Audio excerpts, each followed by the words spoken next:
Well, hello, hello. How is everybody? If you're new to my channel, my name is Holly Lee. I am a certified career coach. I am known for my VIP coaching, and excuse me being pushed on one side. You'll explain everything in a second. I run a live stream every single Tuesday, such as this, every Tuesday afternoon to answer all of your Q&A. All of you guys are interested in working for Amazon, Google, Facebook, aka FAANG.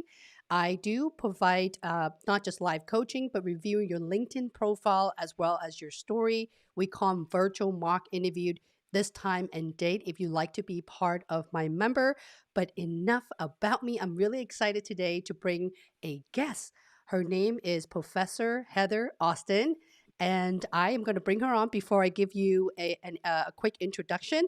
So if you all hold on, put on your seatbelt, and let me drag Heather into the chat. Hang on one second. Heather! Hel Hello, can you hear me and all that good stuff? Yes, I can hear you. Let me bring my name back on as well. This is why I like to edit. By the way, if you miss or run late, this live stream will be taken down, but it will be edited. Let me move myself over here for a second. Great. Heather is amazing. She's known for her work on YouTube as a career strategist. I myself have been following you for many, many years before starting my own channel. She is a friend who's doing me a big favor right now because we know that the market is so hard and we wanted to help you land job interviewed with your employer of choice. With that in mind, we wanted to hear in the live chat comment, what employer do you want to work with? First question. Second questions, have you have failed interview before? That's it. Who do you want to work for? Have you have failed attempt? So to kick off really quick here, Heather, I would love it if you give us a brief introduction of yourself. Who are you and what do you do? Okay, well, before I give my introduction, let me just say, whoever's watching this video, make sure you hit the like button.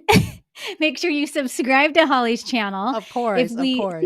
If we see the like button, we know that you guys can hear us and that you're excited for today's show. So my name is Heather Austin. I also have a channel here on YouTube where I teach professionals how to build their personal brand so that they can land their dream job. So our goal as online career experts, Holly and I, is we want you to find life-changing career opportunities. So that's what she teaches on her channel. That's what I teach on my channel. We know each other from YouTube because we have very similar audiences and we do similar things. So Because I'm you're super amazing, excited Heather. to be Everybody here. knows you. That's how we know each other. Well, well, I hope so, but who knows? I mean, I'm just excited to join you and to talk to your audience today and to share some amazing tips that they can Mhm. take away and put into practice today. Well, and thank you for reminding me about the share and subscribe, which I often do not do that. As you can see, we actually have that conversation. So, for all of you guys who are coming in, the section is free. Just watch, take out a piece of pencil and a piece of paper. If anything come to mind, please do jot that down. And with your questions, please put a giant Q in front of your questions so our eyes go right into it after our talk. So give us about 15 minutes or 20. We wanted to give you all of our best practices. Basically, a lot of the stuff that are in both of our coaching program, it's here. So rather than rewatching a couple years of our YouTube content, we're here to answer all of your questions. So with that in mind, let me let me start by talking about why we are here today and why we're both so passionate about the job search strategy going into 2022. First of all, those of you who's been following me for a while, and Austin, Professor Austin as well, we're very honest and transparent people. So let's talk status and number here for a second. What I'm seeing from my clients, my members, you guys in my VIP coaching cohort is you have all failed your interviewed so many times, up to 16 times even, true story, but you keep on applying to jobs at Amazon. I get Amazon, Facebook, and Google, but more so Amazon, okay? And the second reason is you are thinking that if you reapply to the same job, maybe different teams, you're going to ace it this time to chance it. That is a big no, because a big part of lacking your self awareness or branding isn't there. So, with that in mind, Heather, what are you seeing from your side with your clients? Yeah, I kind of see the same thing in terms of just Your them. audio is a There's little bit low, Professor. oh, is it? Okay, sorry. Let me oh shoot. Let me check it out really quick. Um, and I'll keep talking. I can multitask. Of course she can. By the way, this woman has 4 children. Okay. If anybody have excuses of why they failed their interview and not willing to work hard, and we'll talk about the strategies in a couple minutes. 4 children. Yes. Yep, I do have 4 children. I'm gonna try and multitask while I speak. So I do have the same problems Mhm. with my and I don't necessarily know if I would call it a problem, but with my clients and my students in terms of um, in terms of sorry, I'm checking on this right now. Let me see if I can bring up the volume. Is that better? Yes, yes, that is better. Thank you. Yes. Oh, And we can now I fix that can't. in post as well. Hang Okay. on. Okay, is that better on your end? Yes, yes, that's better. I can hear you. Let me just I am so sorry. My um So just to let everyone know, when we got together, basically I look at Heather and I said, you know what, you need to come and let me interview you, because she runs, I would say, hands down, the best YouTube channel for tutorial on branding. Branding meaning professional branding, self awareness, LinkedIn, resume, all of the above. And I thought, rather than me creating a whole playlist of that, why don't I just have her come on here so we can both share our strategies? You're probably going to hear some similarity, but yet differences, because we do come from 2 different backgrounds. But the unique thing about Heather is it's not just her professor experiences, but she had helped a number, hundreds and hundreds of customers, especially during the pandemic phase. All right, back to you, yep, yep. Professor. What are you seeing and what you're hearing from your folks? Yes, so it's very similar. What I'm finding is that most of the time they are going through the job search process, they're submitting their resume, their application, their cover letter, their LinkedIn profile, all that good stuff to hundreds of positions. They're either not hearing back or they're going through the interview process and maybe hearing back but not landing the job offer. So what we have to do is kind of take it back a couple notches, and this is what most of my academy students will do when they come into the program, and your students are similar, is we kind of peel back the onion. You've talked about this before, where we say, what is your career, what is your prerogative, where is it that you really want to be, and what are those ideal positions you want to apply for, and how do we now paint the picture where we match you up with that position, so that when you go and apply, you're not just randomly applying for 100 positions and hearing nothing back, where you're now going in, and this is a true story. I had an academy student who applied for 40 positions, landed maybe 2 interviews, nothing else came of those 2 interviews. He took a month off, reworked his career story, his resume, his cover letter, his LinkedIn profile, which I know a lot of your clients don't do cover letters, but let's just call it your career portfolio. He reworked his career portfolio, applied to 3 positions, landed interviews with all 3 of them, and actually landed job offers with all 3 of them. So the one that it was a startup in San Francisco. Anyway, they're doing the same thing. They're applying, but they're not getting the results that they hoped for. I'm so glad. I was actually smiling. I don't know if you saw that when you mentioned a month, taking a month out to rebrand. That's actually how it takes. A lot of the people, professional, if I may call it, Mhm. they know that I'm very, very blunt. Hi, everyone who's been around, who's been putting up with me, and my very A type personality when it comes to workplace, like right now. A lot of them get so anxious, and the word that I wanted to use today is called desperancy, because they're still affected by the pandemic, they're still being laid off. They apply to 50 jobs, even 150 jobs. The most I've ever had of folks coming to me is they have failed at least bare minimum 3 or to 10 plus interview. And when I asked them, why did you re-interview when you know that you're not ready? And they would always, all of them are telling me the same thing. Well, Holly, because opportunities like Amazon doesn't come often. and I work at a startup. So I wanted to see if I can get the job. So what you guys are doing is that you wanted to give a chance to the biggest company and one of the toughest company to get into in the world. And branding takes a long time. I know that some of you guys are cringing right now. I get it. But today, it's all about that. Okay. So go ahead. You can cringe all you want, but you need us. You need this sections right here. Okay. So Yes.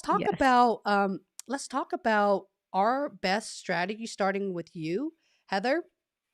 Mhm. It feels weird. We're friends. I'm calling you Heather, but really she's known for Professor Heather Austin. I'm trying to, my brain is tricking me right now.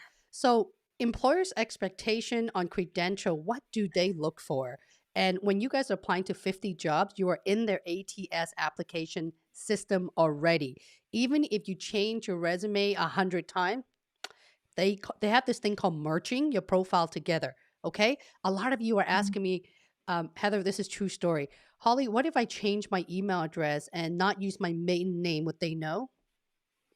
Yes, your education, your work history, they Mhm. know that it is you. So do not do that. Mhm. So they know who you are. And when you edit your resume, it merges, it does dupe check automatically from your LinkedIn to your resume, and it will turn into one single profile as your credential. So with that in mind, what are you seeing of expectation from hiring managers?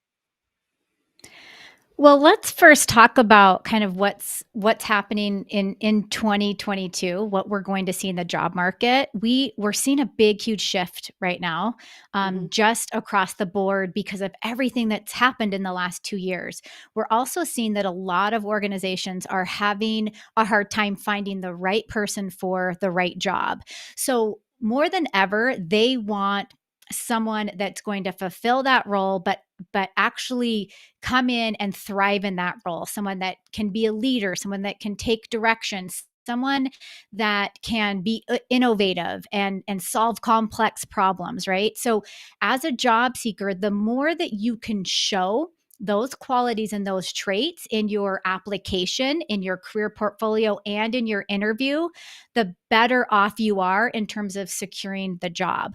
Now, the other thing we're seeing too is that referrals are a big deal. So we work with companies that hire candidates from all over the globe, and we have seen time and time again that a company will have like 5 candidates, let's say. And let's say one of those candidates meets the job to a T, and we know for sure that that candidate would do amazing in that position. And let's say we have another candidate that maybe fits 70 to 80% of that job, but that candidate has a referral. Most of the time, the company is going to come in and snatch up the candidate that might not be the perfect match, but has the referral. So, time and time again, I say to my my clients and my students, you need to work your network and get in there as much as you can to try and get that referral, even if you don't know someone right now in that market or in that company or in that industry. You're really spending a couple minutes every single day on LinkedIn, reaching out to your network, developing those connections, asking people to put you in front of someone, asking for introductions, all that good stuff. So you're kind of putting yourself out there and really developing that network and those relationships. So those are kind of the things that we're seeing right now. Same here. And when I mention the word networking, I feel like it is a topic where they don't just cringe, but almost as if they exit my live stream. Do not leave, people. Don't leave yet. Just hold on for a second, because it's really scary. What? You want me to reach out to the hiring managers, but they don't know me. I'm scared. I don't know. In fact, one of the biggest things that I have talked about in my live stream, when you're reaching out, you have to differentiate yourself, right? There are just so much different things that you do. You don't just reach out to ask for a job and ask a complete stranger for a favor. Why are you really reaching out to them? I talked about this in my I don't talk too much about LinkedIn profile, but I did talk a lot about networking in the networking LinkedIn networking playlist. There's actually a template in there as well if you guys wanted to check that out. Reaching out to a specific hiring manager with a personalized message, because applying to job is really adding on to the millions of problem. I was hanging out, Heather, with a group of executive from Apple, Yahoo, and Tesla in Clubhouse. late last year, and this is just late last year, and I asked and Disney, the executive from Disney was there as well, and I asked them, just in average, how many applicants are applying to a job? And the Google guy says, Holly, it's at least over 1 million. Okay. Mm-hmm. So that's the problem that you're adding on if you're just applying to 50 jobs with fail attempt. Mm-hmm. So thank you for Yep. sharing that. On a Yeah. recruiter perspective, you have to get to the recruiter before you get to the hiring managers. So Mm-hmm. that's why I love having you, Heather. I feel like our strategies are so similar. To skip the Mm-hmm. gatekeeper, let's whisper it here. Some recruiters may be watching us. Hi. But go straight to the hiring managers, right? We're giving them goods. We're giving them goods Yep. because what the recruiter is going to do is they too will spend no more than about 10 seconds is a lot to any recruiter. I came from a recruiting background. I Mm-hmm. can tell you the way we were taught is bottom up. Your education, the company, your position title, your bullets are not highlighting any of your ROI, and then we'll pass. So very quickly, but the workplace statistic since the prior to the pandemic in 2019, it was 10 second. As of Mm-hmm. 2021, is 8.25 second. So when you're Mm-hmm. reaching out to people or having a conversation, if they don't know anything about your professional branding, you're pretty much done. Okay. Yep. So I agree. yeah. Oh, look at this. A lot of our members are here. A lot of my pay YouTube community members are here. If you guys wanted to join in the live chat, feel free to click join in any of the video. Hello, Heather. Hi, Heather. So the members are saying hello to you. Awesome. We will go Hello, to Q. guys. I'm so happy to be here. Yeah, of course. Okay, let's talk a little bit about you've been doing this for a very long time, and how to land a job interview invite without applying to a job. We quickly talk about that. But how Mm-hmm. important is your professional or personal branding? Let's talk about branding for a second. I feel like that is the Mm-hmm. at least that's what I teach. I feel that's the number one thing. If you are not self-aware of what you're bringing on the table Mm-hmm. for an employer, you don't even know what skills you're good at. For example, I call members, but clients in my VIP cohort who ask me, Holly, I'm applying for TPM, but I feel like I'm a better fit for a PM. That's a big issue right there. Okay. Mm-hmm. Or Holly, I'm a director at a startup and I want to be a director at Amazon. No. So there's a gap there. If I were to ask, what is your ROI for as an example, and you're asking me what is ROI, so that's telling me that it's not in a leadership capacity or leadership role. Mm-hmm. So how important is professional branding, do you think? Yeah. Yeah. Okay, so it starts with how you're presenting yourself. And if you have that ideal position in mind, that ideal job title in mind, and you know you're going to structure a resume that is amazing and talks about your greatest accomplishments in accordance and relevant to that job posting, what happens is as you go into an interview, you've already written that stuff out. You already have an idea of what your biggest accomplishments are because you took the time to create that resume and to create that entire career story. Then what you're going to do is when you go into an interview, you're pulling some of those biggest accomplishments, projects, highlights from the resume, and that's what you're talking about in an interview. So no matter what question comes up, you have already done the groundwork, meaning you've already branded yourself. You've already created that person that you're going to be when you go into that job. So then in the interview, it gives you so much more confidence. And that's the thing that I see with my clients and my students is that confidence level. I'll get people that come to me that haven't interviewed in 10 or 15 years. And they're like, I have this job interview next week. Can you please help me? And one of the very first things that we even talk about is I ask them, hey, what are some of the biggest accomplishments that you've had? Or what are some of the, and I put it super simple, like what are some of the super awesome things you've done? And they'll list some things to me and I'll say, that sounds awesome. Is it on your resume? And they're like, no, that's not even on my resume. And I'm like, well, that's where it starts, because if you can get those big accomplishments and projects written down, you're then able to go into an interview. And no matter what question they ask you, you're able to use one of those stories or one of those accomplishments, and you're able to tell them about it. Now, if you're not in alignment with that position, and you're kind of shooting for the moon for whatever it might be, that's when you get into trouble. So the branding starts from the time that you either find out about a position or a company that you want to work for. And I have a lot of clients and students that they will apply for positions that are not even listed. And it's not even, I shouldn't even say apply. They reach out and they actually land positions that are not even listed because they're so tuned in to what the job market wants and what that company wants and what a candidate going into that position would possess, if that makes sense. I love it. That's just branding and being very self-aware from your customer's perspective. I've had people who felt interviewed, got re-interviewed again, and got really excited. But when they come to me, I would say 99%, because half of my VIP coaching is right here watching right now in the live chat. They know I'm talking about them.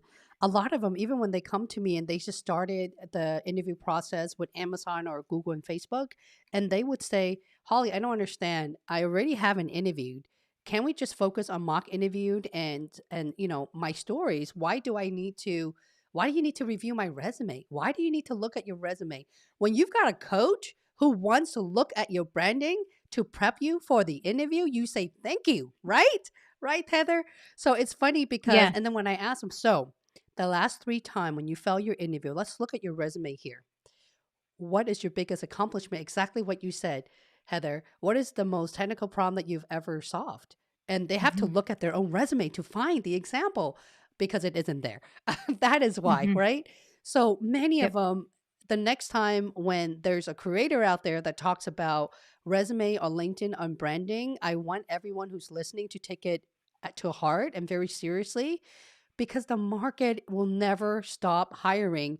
I don't know Mm-hmm. if you guys are around for in our generation is a little bit different. I was around for the last economy crash in 2008, Mm-hmm. 2009. Mm-hmm. That was a bad time, okay? And it took Yep. the market Yep. 10 years to bounce back. But also during Yep. that time, Amazon was big. It isn't as big as now, Mm-hmm. right? Yep. All these company as well. So now I feel like, yes, the pandemic is still coming around, but look at Mm-hmm. all the companies, all size of the companies, they need cloud services. Look at all of the cloud players. We're not just talking about Amazon, we're talking about VMware, even Cisco, all of these Mm-hmm. companies, startup even. And look about payment services. Everyone's shopping online, eating online, collaborating online, all of this stuff. So I would encourage everyone to think big and not just thinking about reapplying to a job just because you want another interview, and listen very carefully to what Professor Heather is telling us right now as well. It's all about the networking. Now, Heather, do you Mm-hmm. have a playlist on your channel with networking strategies as well? Um, you know what? I don't know if I have an exact playlist about networking strategies, but I talk about it all the time on my live streams. So Yep. every live stream I do, that I end with that tip. I end with, regardless of all these things I've shared with you about your career portfolio, I am now telling you the last thing, the most important thing that you have to remember is you need to be building those relationships. And this becomes even more extremely important the further you get in your career, as you're becoming a seasoned professional. Let's say someone that may not have interviewed for 10 or 15 years, that becomes even, your network becomes even more important. That's how you're going to land that next big career opportunity. I don't have a playlist, but I always talk about it. So any live stream of mine, I'm sure I've said something about it. Now, for everyone who's watching right now, go check out her resume and branding. I know that you have quite a number of Mm-hmm. videos. I remember when Yep. I first started my channel, just because you have the knowledge doesn't mean you know how to present it. And it was in a way where anyone should be able to understand. So don't reinvent the wheel. You don't need to pay for a Mm-hmm. resume writer. Yes. You don't even need to pay for anything. A lot of the stuff is free right into her YouTube channel as well. I have one Mm-hmm. final questions for you, and a lot of people are asking me this as well. What is the difference between your resume and your LinkedIn profile? Oh, that's such a good question. Okay. So, how I like to look at it is your resume is a super formal document. So, there is like a very special lingo to resume writing. In fact, I did a live stream today on my channel where I reviewed resumes and I gave some really good tips on people that had submitted their resume. And it's very specific in the way that you phrase who you are. So, it's not like you're going to go speak to someone and read a line off your resume and that's how you speak with someone. Okay, that a resume is very formal and it has a very very specific set of writing guidelines, whereas your LinkedIn profile is much more personable. This is where you can talk in first person. You can say, I did this and I did that, and this is what I'm passionate about, and you can start showing your character and your personality. The difference is that you want to intrigue someone to want to learn more about you through your LinkedIn profile. So we have recruiters and hiring managers and even CEOs that are searching for top talent every single day on LinkedIn. The idea is that you want them to be able to put in a search term and your profile comes up for them, and they jump over to your profile and they're learning a little bit more about you, and then they say, well, hey, we need to message this person and get their resume, because the resume becomes much more formal. Here's the other thing that we're finding with the resume is a lot of CEOs and hiring and senior level management, when they're making salary decisions and they're making a decision of, um, can I give this person a raise, or how much should we pay this Hmm. person coming into the position? They go back to your resume. Your resume is almost like the starting point for them to evaluate. And then that's what gives them the ammunition to say, okay, this person's worth this much because they have this Yep. and this listed out. So it's not just what you need in the beginning of your job search, but I find this a lot with my clients is they'll be in a position for a year, maybe even 2 years, and they're like, you know what, I want to ask for a raise. And what we're finding is a lot of times their managers are like, send me over your resume, let me kind of just see what's going on here. So it's a document that you're going to be using as a professional in addition to your LinkedIn profile for who knows how long. We don't know. I mean, I always like to think of your resume, to piggyback what you just said, is more like your performance review, right? Or for your merit Mm, increase, yep. or if you're looking for internal promotion, that means that at the end of the year, your boss, which your boss is usually going to make you write it, right? Yep. Of everything that you've done, all of your accomplishment to a T, why should you deserve this promotion, or why should you Hmm. deserve an increase? So your resume, there's no difference in that. If someone take a look at it, in the big tech companies, it's 50-50. Some of the interviewers don't even look at your resume, which they should. At least that's feedback from Hmm. you guys coming to me because of the high Hmm. volume. They do that because they want to get to know you, on how you present yourself. But just going back into the resume and how important that is, if you don't understand what those bullets mean in your credential, Hmm. and you can't really speak intelligently of your scope and your scale. I talk about scope and scale in almost every single live stream. Then you'll probably Hmm. not be able to deliver your message. And Yep. to me, that's really the number one reason why so many people have failed a job interview, is because they lack that self awareness. You mentioned something Hmm. interesting earlier. You talk about lack of confidence. I would say Hmm. about 90% of the folks who came to me are lacking that confident. Sometimes what you don't know is what you don't know. So when I talk about branding, everyone, and let's be very upfront here, when I talk about branding and I actually make people go through that first, I would say at least 20% of them will do absolutely nothing and basically left the program. But the ones who does Hmm. everything are very shocked in the power of branding. So with that in mind, what is your final tip, if you have anything at all for us, in how to motivate them and inspire them? Not that they know what they should Hmm. do, Heather. It's for them to do it. At least that's my audience. Yeah. What are some of your, if you could think of one motivational story from one of the customer that Hmm. you've recently helped, how are you able to Hmm. turn that around? Yes, that's such a good question. So I would look at it as, because both of us work with job seekers every single week. We meet people from all across the globe, all walks of life, different levels of positions from all over. And the biggest thing that when I really get down to it with them and I say to them, why are you doing this? Like, why do you even want this position? Or why are you making this career change? Or like, why are you moving forward in this direction? What it comes down to is most people want a career that's fulfilling. They want something where they're contributing to a team, where they're feeling valued in their everyday work, where they're actually providing a better life for their family. So my motivating tip is that think about that. Do you want to be in these shoes now in 1 year, the same spot in 1 year, or even like think about in 3 months or 6 months or 9 months what that looks like for you. You could be stuck where you're at and doing the same old thing that you're doing, or you could take things that you're learning and actually put it into place and be in a position where you're fulfilled, be in a position where you're solving problems, be in a position where you're being valued and appreciated for your hard work. So think about that. Like, I don't want to be in the same spot in 1 year, even as a business owner and as a CEO of my own business. I don't want to be doing the same thing. I want to keep growing and I want to keep adding value to the world. And I want to keep I want to contribute to my family. I want us to have a better work-life balance, right? So all of Yep. that comes into.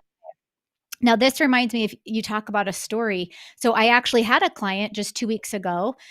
We did a coaching session and he did land a job at Amazon. So speaking of Amazon, since all of your people love Amazon This channel is all or Amazon. Who here wants to work for Amazon? Say Amazon in live chat. Where's my mug? I'm just yes. kidding. I don't have a mug.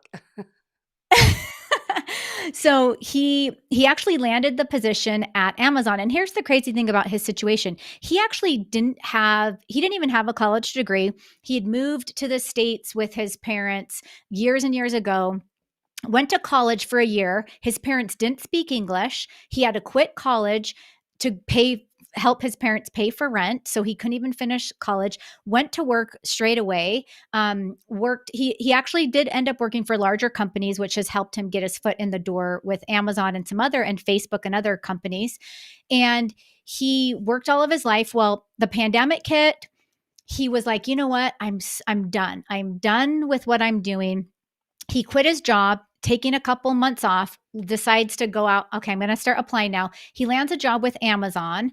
The position, if I remember correctly, was maybe paying $175. But here's the thing. They wanted him to come into the office 2 days a week. So he's like, wait a second. I want to work remotely 5 days a week. I don't want to come into the office even 2 days a week.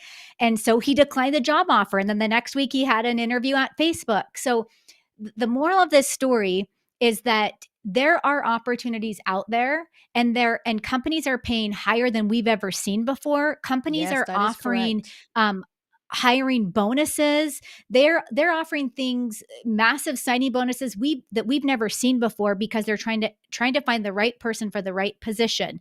So again, these opportunities are out there. And the moral of the story is that you don't just need to accept anything that comes your way. That Hmm. if you take the time to do your branding, figure out who you are, what you can offer, what your career goals and aspirations are, and how you're going to relate that to the hiring official and to the company that you're going to be working for, AKA Amazon or Facebook or Tesla or whoever that might be, you can land a position where it does align with you. It does give you that work-life balance. You are providing a better life for your family. And we are seeing it happen all the time.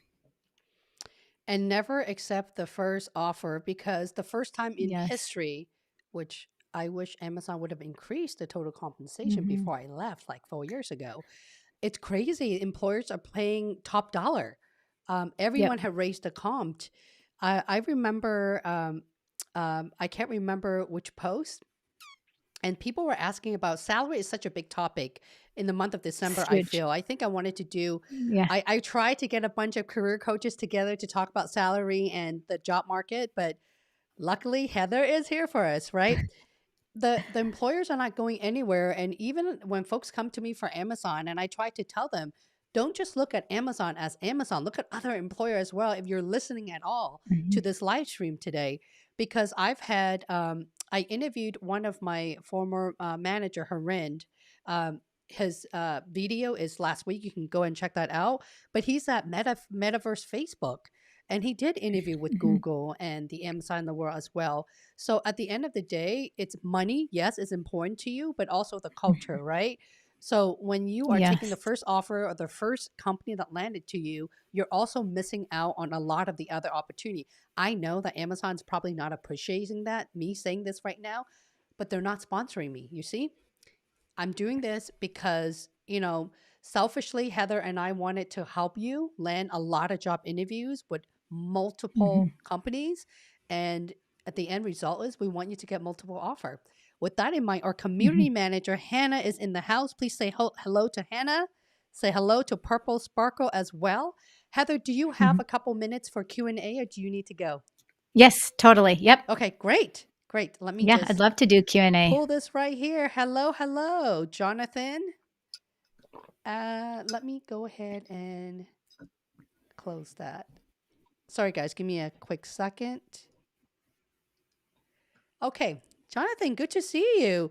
So you decided to come back to the live stream because Heather is here. Is that why? I'm just kidding. Just making fun of you.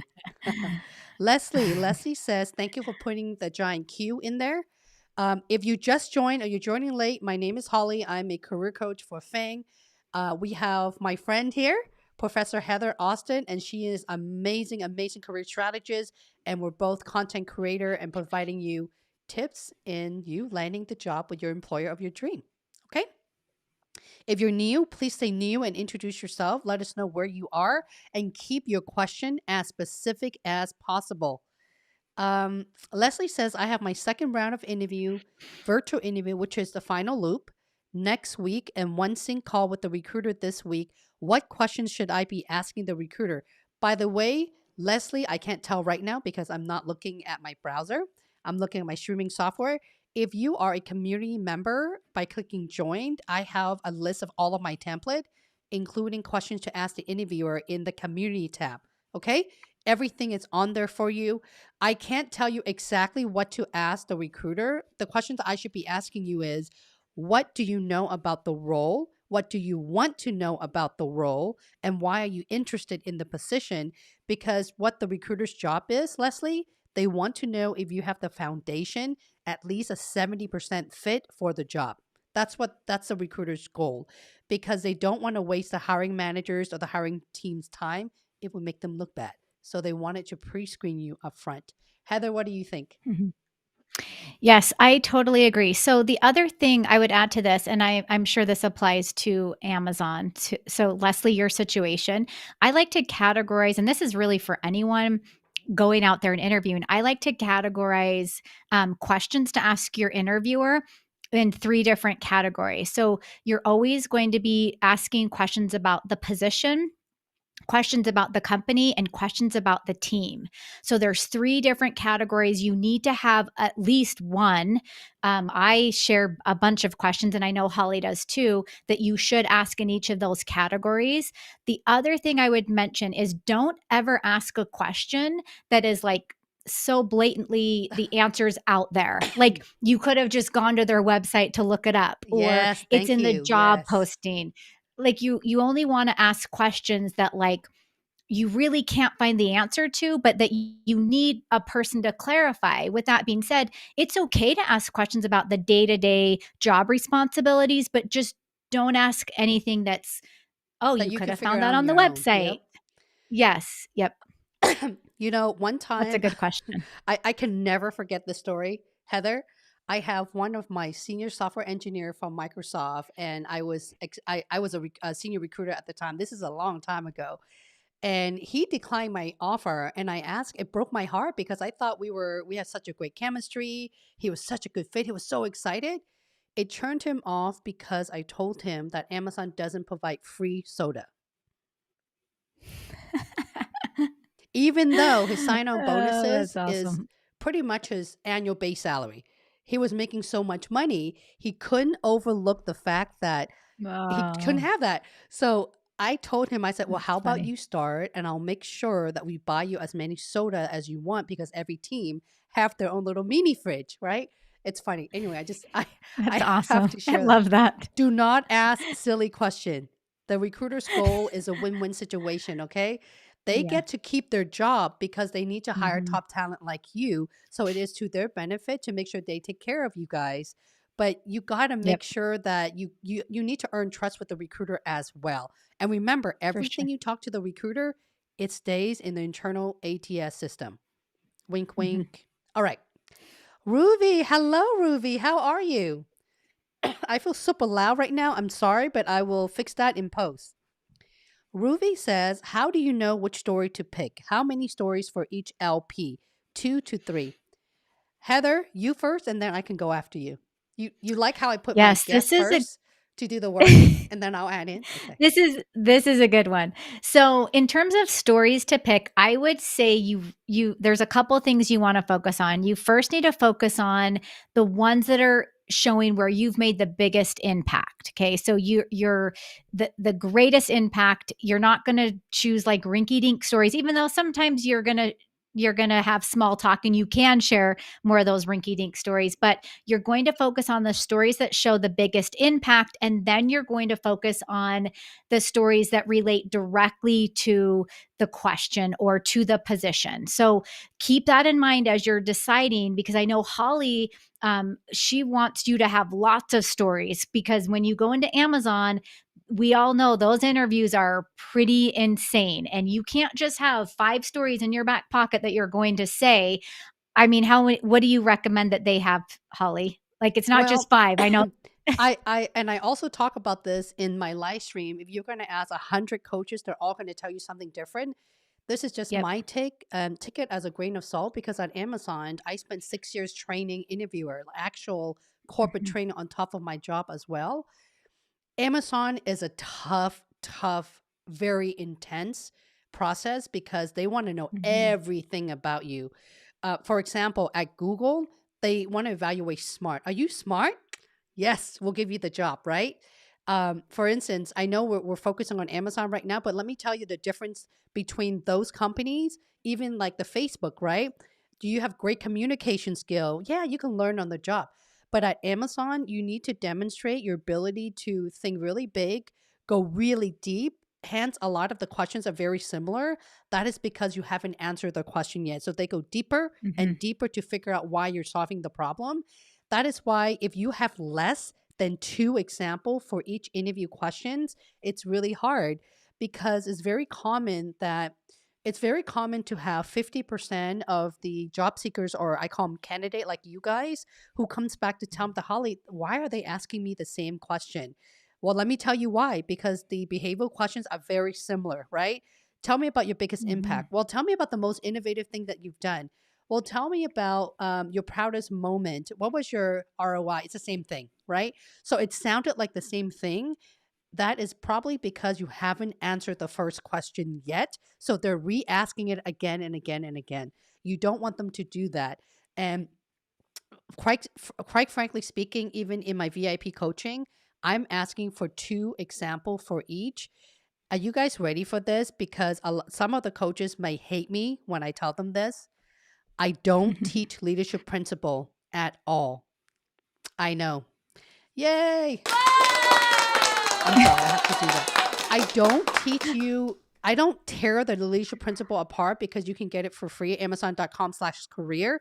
I teach the actual Mhm. interview behavioral questions because I want you to get job offer for all of the companies. Okay. Because if you look at the Google, the Amazon, you just talked about this earlier, Professor, and you were saying that your candidate came and didn't speak any English and came from Asia, got a offer from Amazon, decide to go to like Facebook and Google. It's the same philosophy. Focus on the actual interview questions.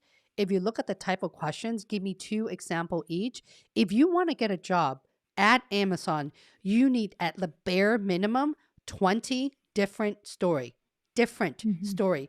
If you have 20 different story, if you're so good, and don't memorize them, right? Because you should Mhm. know you should think about, for example, I mean, come back next week. That is when I review your story. I can do mock and reverse virtual interview for you, where you can recycle your story without sounding exactly the same thing. Mhm. Okay.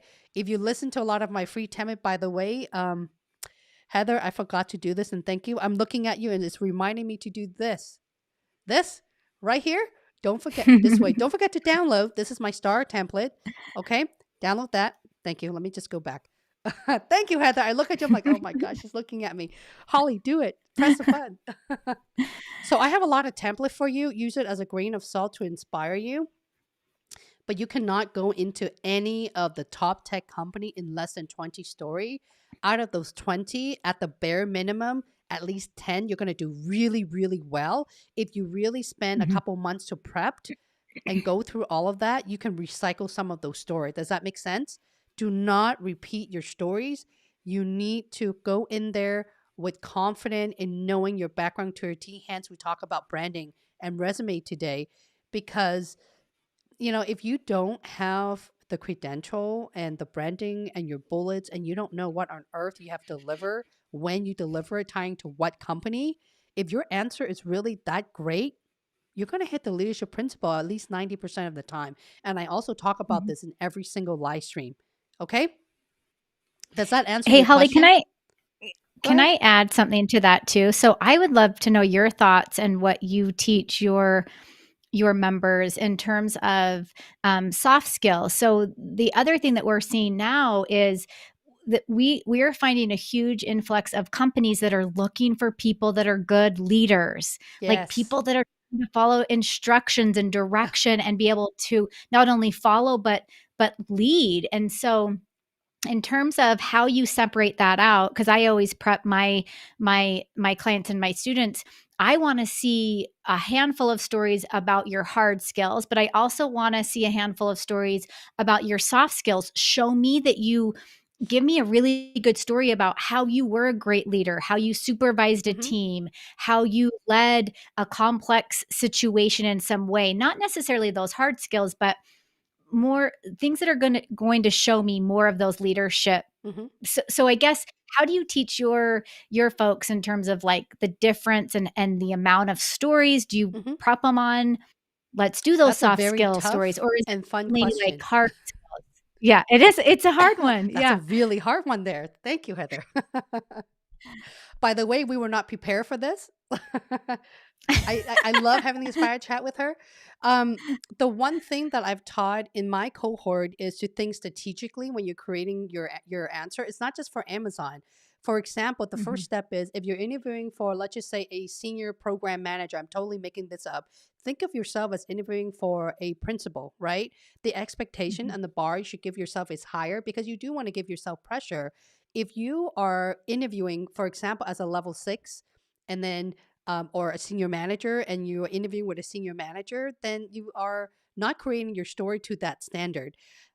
So I train them even in our mock interview sections. We have peer to peer as well, where I say treat me and the peer group like we're directors. Okay, if I'm up to it, if I feel like, I would say, okay, I'm Jeff Bezos now. Okay, I'm going to ask you a question. You're going to give me an answer. These executive, this is what they're looking for. Get to the point. Do not speak more than 30 to 45 seconds, especially because we're in a pandemic. Everyone start yawning. And even with like VP and SVP in the cohort, you can tell when people are turning off their screen, or they put mhm, the pictures on there. That means you've lost them. Okay. In mhm, an Amazon standard, I've shadowed every single hiring leader that I've supported. True story. Where even bar racers, they would draw stick figures in their notepad. Okay. If you're talking more than 30 seconds and they still don't understand what you've done and how you've done it, that's why I talk mhm, about strategic. If you're strategic enough, I should be able to feel that you're at the level. Okay. If you are a senior professional, I'm so glad you mentioned about leadership skill. They're evaluating leadership quality, meaning, can you mhm, figure it out on your own? That's leadership quality.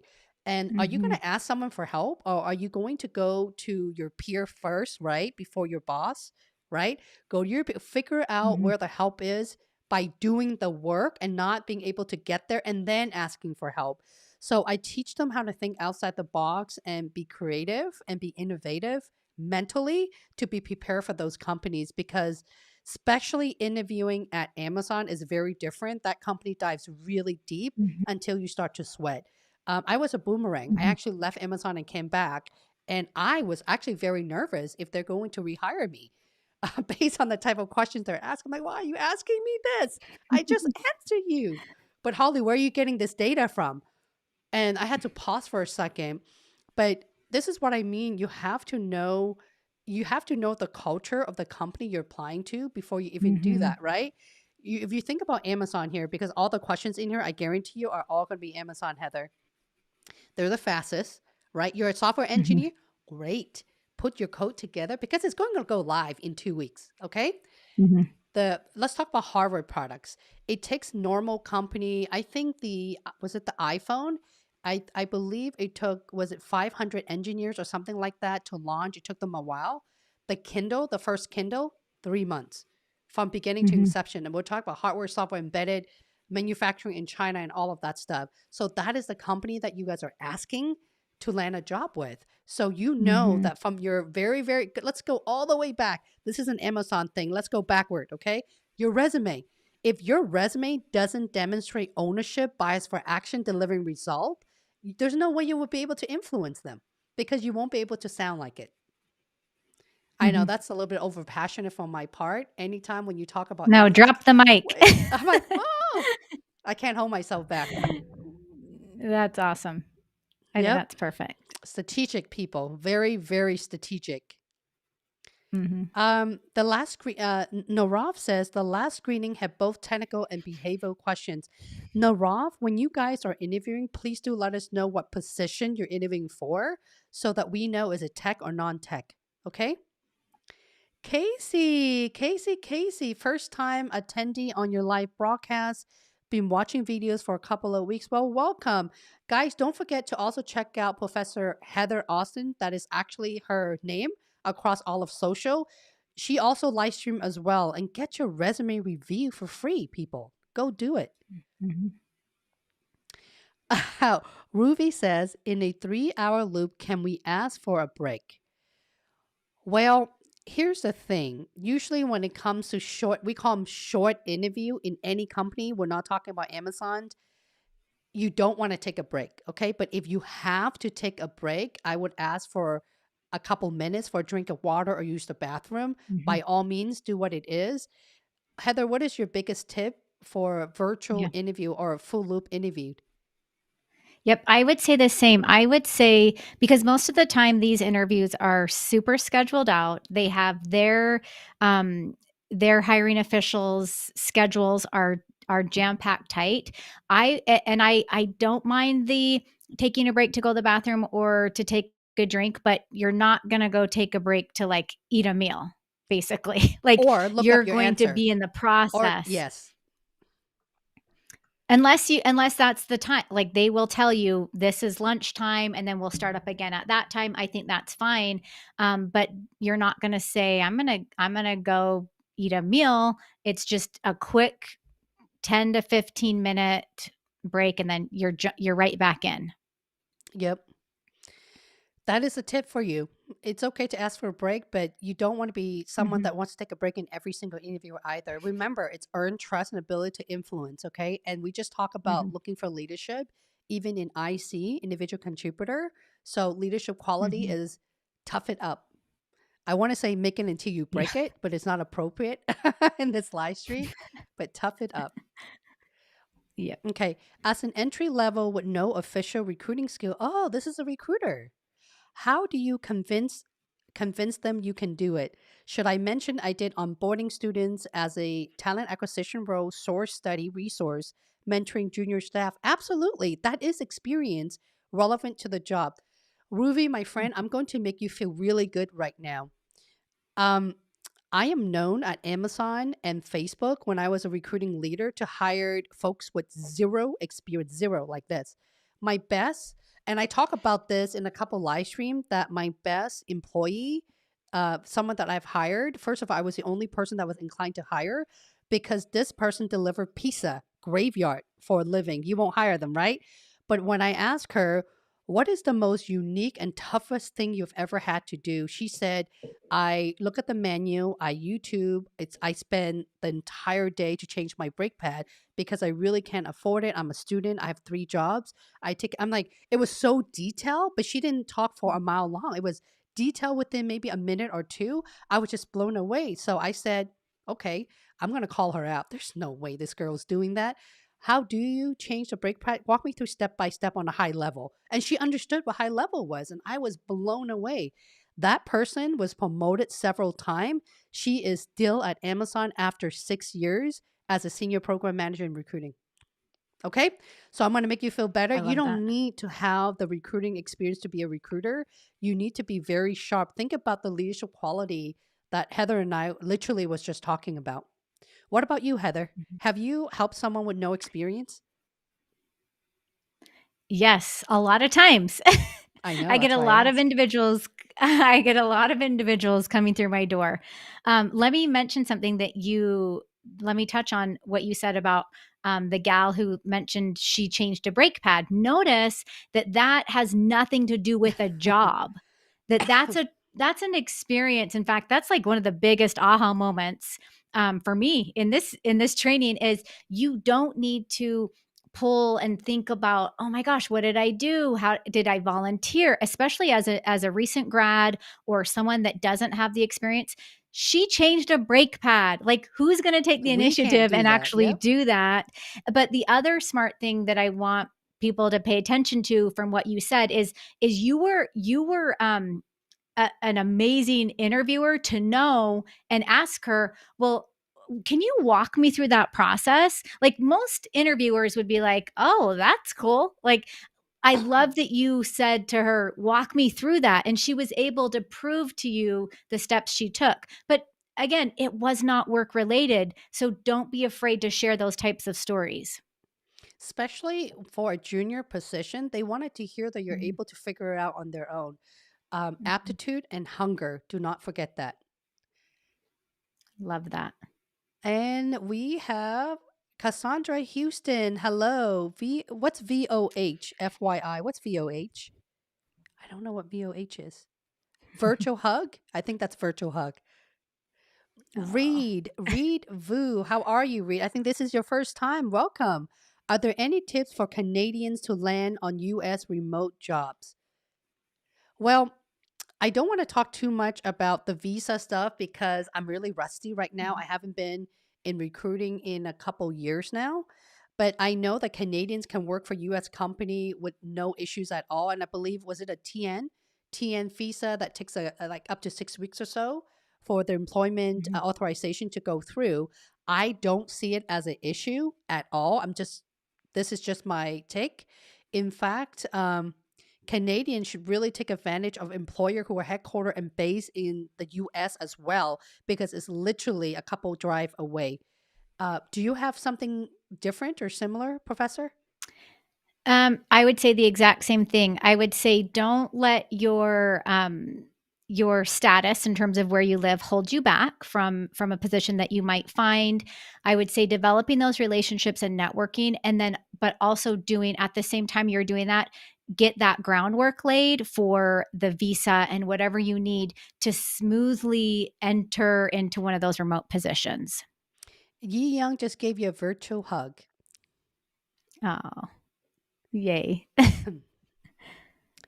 Vandana says, "Hello, Holly. My first time joining your live session. Thank you for all you do." Well, thank you for being here. Okay, Yi Young have a questions. Tell me something about yourself that is not in your resume. Oh, that's a good one. Do they still ask that question? Do we use star to answer? By the way, they say star because I have a company branding logo that says Eat Sleep Star. All my logo and merchandise says Eat Sleep Star. I know I'm very cheesy, but it's all about the star, especially at Amazon. Um, I can Yep. go first on this one. Actually, Heather, please you go first. Yeah. For sure. So yes, they do still ask this question because my clients say to me, they asked me what can I tell them that's not on my resume? And what I like to say to that is that's a tough question because hopefully you've laid all of it out there. And really that's kind of one of those questions that are like I kind of have given you everything already. But if we go back to even that example you shared earlier about the brake pad girl, right? Hmm. If there's something like that gets triggered in your mind when someone's asking you that question, you'll be surprised because I do a lot of interview coaching. And as I mentioned earlier, I'll ask people this question. Can you tell me about some of your greatest accomplishments or your biggest wins or some of the neatest projects you've worked on? A lot of times I'm just asking that in a conversational tone, not even looking at their resume, but just kind of taking notes to figure out what they've done. And 9 times out of 10, they'll tell me something that is not on their resume. So you'll be surprised by if that question comes up, it's almost like you start thinking of, and it's really crazy how fast your mind works. But most of the time when I ask people this, they're able to tell me like 2 or 3 things. So I would say if you're getting stuck and that's not coming naturally, try and almost retell a story or take a part of one of your achievement statements and almost retell it in a way that sounds more interesting. And that's a hard question to prepare for because not everyone gets that in an interview. And if it comes up, you just have to think fast. Yeah, yes. Um, and to add on to that is when using the star method, there's a couple way to look at it. I don't want you guys to Mhm, talk 3 minutes, use the star method. When they're asking you, mhm, I call them probing questions or off the record questions like this one, use it as a grain of salt. Okay. For example, if someone were to ask me if I'm interviewing, I don't want to work for anyone but Holly Lee and Associates to make that clear. But if I'm interviewing tomorrow, I would say, I don't even know what to say, to be honest. I'm thinking right now. Um, and the answer that I have to give have to be related to career coaching or interview coaching because that is my entire industry. So I would simply just say, every year around the holiday during this time, I volunteer to help a group of single parents or women that are affected by the mhm, pandemic to redo their branding. How ironic we are, it just kind of comes out that we're talking about branding mhm, today. For this holiday example, I'm going to the homeless shelter and I am helping 18 women that were affected by the pandemic and helping them put their resume together. Okay. mhm, So I'm not using the star method, but it is the how and the ROI. And when mhm, we story tell, it's really important to let the audience know how is that related to the role that you are applying to.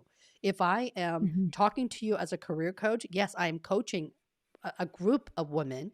If I am interviewing for a job, it needs to demonstrate training ability, trust, and also ability to deliver results to my end customers on who are they.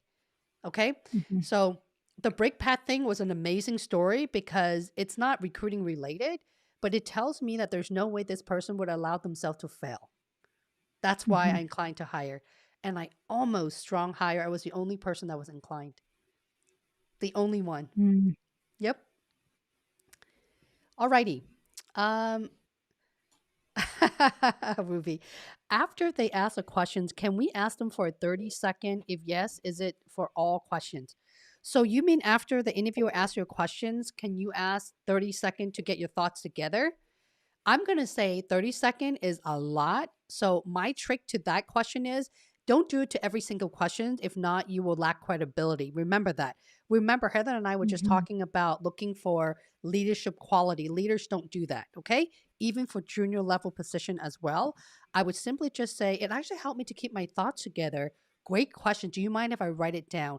You've got 10 seconds to figure out the answer. mhm. Heather? Yep, I totally agree with that. 30 seconds is way too long. That silence, and keep in mind, as you're conversing with someone, silence is not a bad thing, but silence for that long becomes awkward and uncomfortable. I do like a pause. Like I'm okay with a pause while you're kind of thinking about that. I like your idea of writing it down because that gives you a little bit more time. But I agree with Holly, longer than 10 seconds, that might be too long. Yep. Rupes, hello, Rupes. I think this is your first time. I'm interviewing for a senior UX designer position at Amazon. Not round. Oh, next round is whiteboarding section. Can you tell me any tips on the format and what qualities they are looking for? When you say whiteboard, are you physically going to this interview? I'm assuming that everything should still be virtually where you're doing it on the virtual whiteboard. The only thing I can tell you is I know this is going to come off a little funny here. Think about the star method for a second, okay? When you start designing, and the biggest and this is years of shadowing the interviewer, and I have sat in so many thousands of debrief and listening to feedback where they didn't get the job because the interviewer doesn't know strategically how they think. So the first tip is you have to think out loud. Designing, what are Mhm. you what are you designing on? That's your situation. What is your goal? Okay, well, my goal is to get whatever your design is from A to B, and this is how I'm going to do. First, I will do this, that, I will add in my code or whatever technology that you're using. You have to think out loud so the interviewer will know where you stuck. Oftentimes, the nice one, and I like to think that people are very friendly, they will say, well, what about this part right here? What could you do to go back to make sure that your design is working? You see where I'm going? Mhm. So in shadowing so many interviewers, interview gone wrong is when they're doing it very quietly. And especially for tech interview, you always want to clarify the question before you start designing. If not, you just wasted 20 minutes, 30 minutes of your time. And especially when you're coding and the interviewer is not seeing exactly what you're doing, either your hand is covering it, your back is covering it, you just wasted the entire interview schedule time. Mhm. Yes, and let me add too, so my husband is a senior UX designer. So I know a Yay! lot about this industry, well, that type of position. The other thing I would say in addition to what Holly mentioned is I would talk about how you're going to be working with the other teams. So I know and I work with other senior UX designers, and one of the biggest challenges that they face is with if they get other, especially in a senior level position, if you get other designers on your team that are not used to working with each other and collaborating together, and Hmm. then you have to go collaborate with the engineers, Hmm. that's a big red flag to me if I'm interviewing for that position. So I would say, in addition to what Holly said, just make sure you are keeping in mind and you're mentioning things along the way about collaboration, Hmm. about working with those other designers and the engineers, and trying to make it a seamless process, even though we know it's not always going to be that way, but doing your part to make it as seamless as possible. I think the universe is pulling us together today, Heather, because literally there's I so many know. questions about branding. This is like the second questions about design. I was Yes. literally having these questions even with a member on LinkedIn, one of my VIP member. She's a TPM, so the same tip that I give to her is giving it to you as a designer. Amazon is Mhm, very famous. I don't know if they still do that, but in the three org that I used to work for, which is Kindle, B2B and Alexa, they mhm, like to have stand up meetings almost every single day mhm, where the UX UI designer, the engineer, the TPM, or even SDM, they will start designing on a whiteboard and they get together a lot with collaboration. So that also tells mhm. us your communication skill, right? Yep. When you're So using the true. STAR method, at the very bare minimum is what is your goal? What are you trying to design? How do you do it? Your workflow, okay?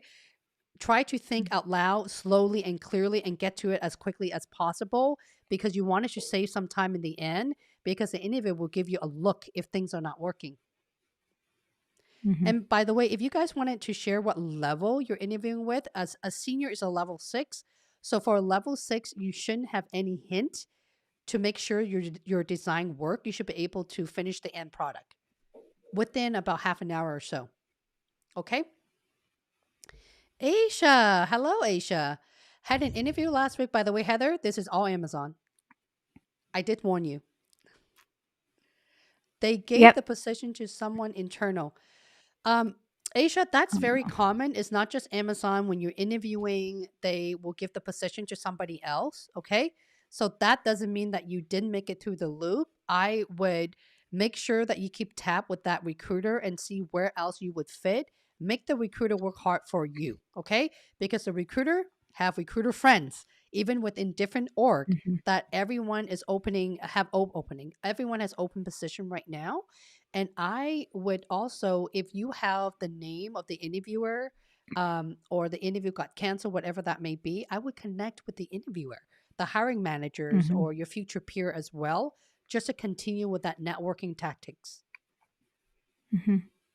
Yep. I Anything agree. to add? And let me add, Holly, too, that keep in mind that recruiters, at least most of the time, they want to create a win win situation. So if you were not selected for that specific position, chances are, if you keep that communication open, build that relationship, show them that you're easy to get along with and easy to work with.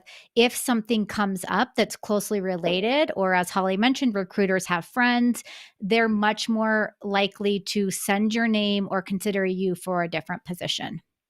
Yep. Queen Stacy. I am interviewing for Amazon Music. That is a fantastic org, by the way. They're a lot of fun. Partner operation manager. I am now being scheduled for the virtual on-site interviewed. 5 60-second interviewed. Any insight would be appreciative. Actually, I have the entire playlist on on-site interviewed in my YouTube channel, so go check that out, Stacy.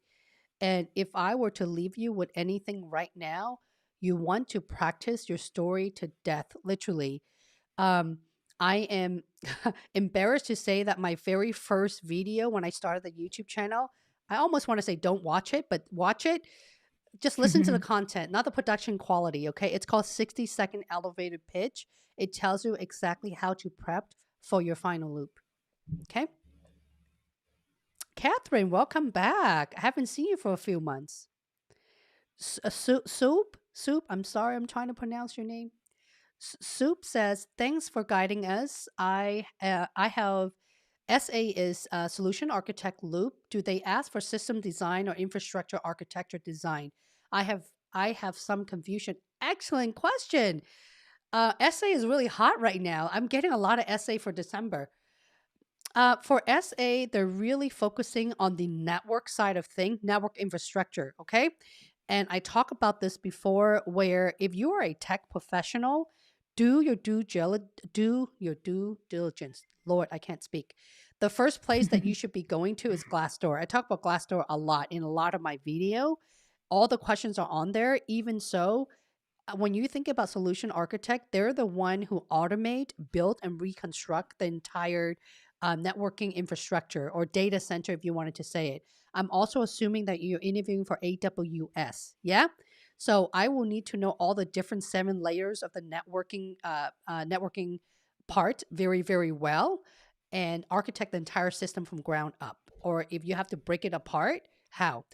And depending on the org that you are working on, for example, for if you are interviewing for Alexa, for example, right?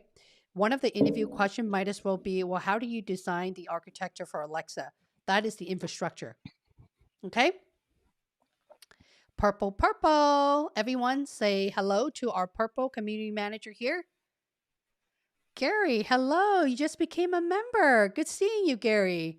Octavio, what advice can you give me when applying to another organization within Amazon? Woohoo! Amazonian in the house. I'm starting to get more of those end of the year. Wink, wink. Transferring team. Senior maintenance technician to engineering project manager. Launches. That's excellent. Here's the thing. I'm going to have a lot of content coming out in 2022 for internal transfer within the same company. Okay. The first thing you have to do is don't apply to the job. The first thing is you need to do your due diligence, especially internally. I will learn more like from your peers, get to know people from there, know the role and responsibility, or maybe know the hiring managers. If you feel like it's a fit, that is when you have the conversation with your current hiring manager. I repeat, have the conversation and let your manager know before you apply for any job. you can, when you transfer internally, not just Amazon, any employer, it's lateral move. Okay. You're not Mhm. going to get any more money. Your level doesn't change. So it sounded like you have been there for at least a year or so. If that is the case, if you wanted to get promoted, it may make sense for you to stick around and get promoted with a level up and then the transfer. Do you see where I'm going? I can talk about internal transfers for the next hour, but if you have any more questions, Octavio, feel free to reach out to me via LinkedIn. Okay? Wow, Heather, you really identified the area of opportunity. That's Ruby. Well, that's why I have Yay, her thank on you. here, guys. RT, how do you handle design interviews? What are they typically looking for? You first, Heather.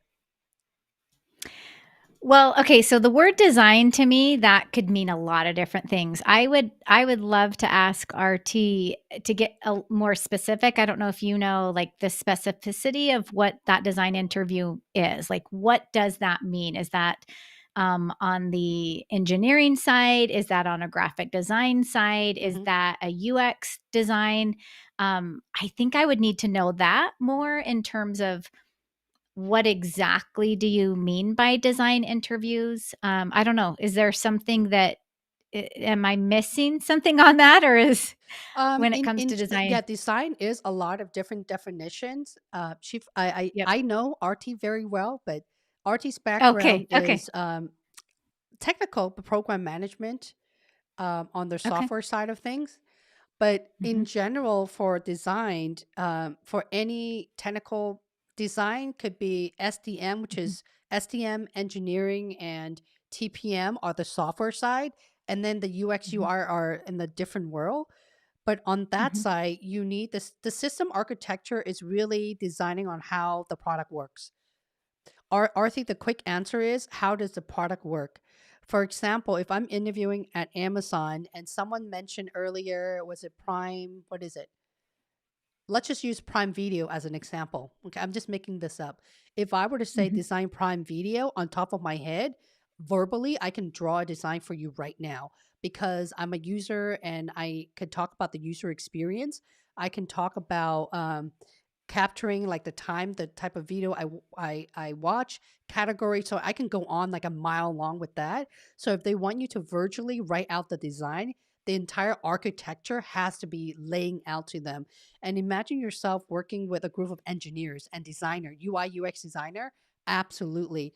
So unless you guys have the experience and you want it to be a TPM, a lot of people want to be TPM these days. For all of the top companies, the one major criteria is, when I talk about OOA and OOD, if you guys don't know what that means, that's a no. You won't pass a TPM bar. If I talk about systems architecture, meaning if I were to say, okay, you're hired for AWS infrastructure, for example, okay, as an example, how do you make it better and faster? So as a TPM, you should be able to do that. They call it re-architecturing at Amazon as well.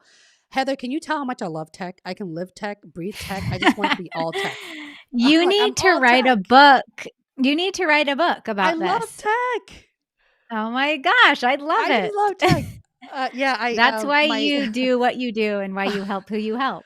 I wanted to be a software engineer long time ago, and I don't know how I ended up to be CCNA in much, much earlier in my early Mhm. 20s.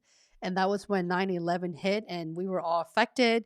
Somehow the Mhm. opportunity landed on my head. I became a recruiter for HR, and here I am. That's That's how crazy. it started.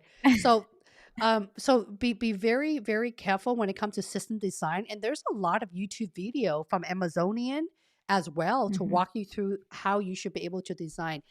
If you are part of my VIP coaching, all of that is in the system design section as well.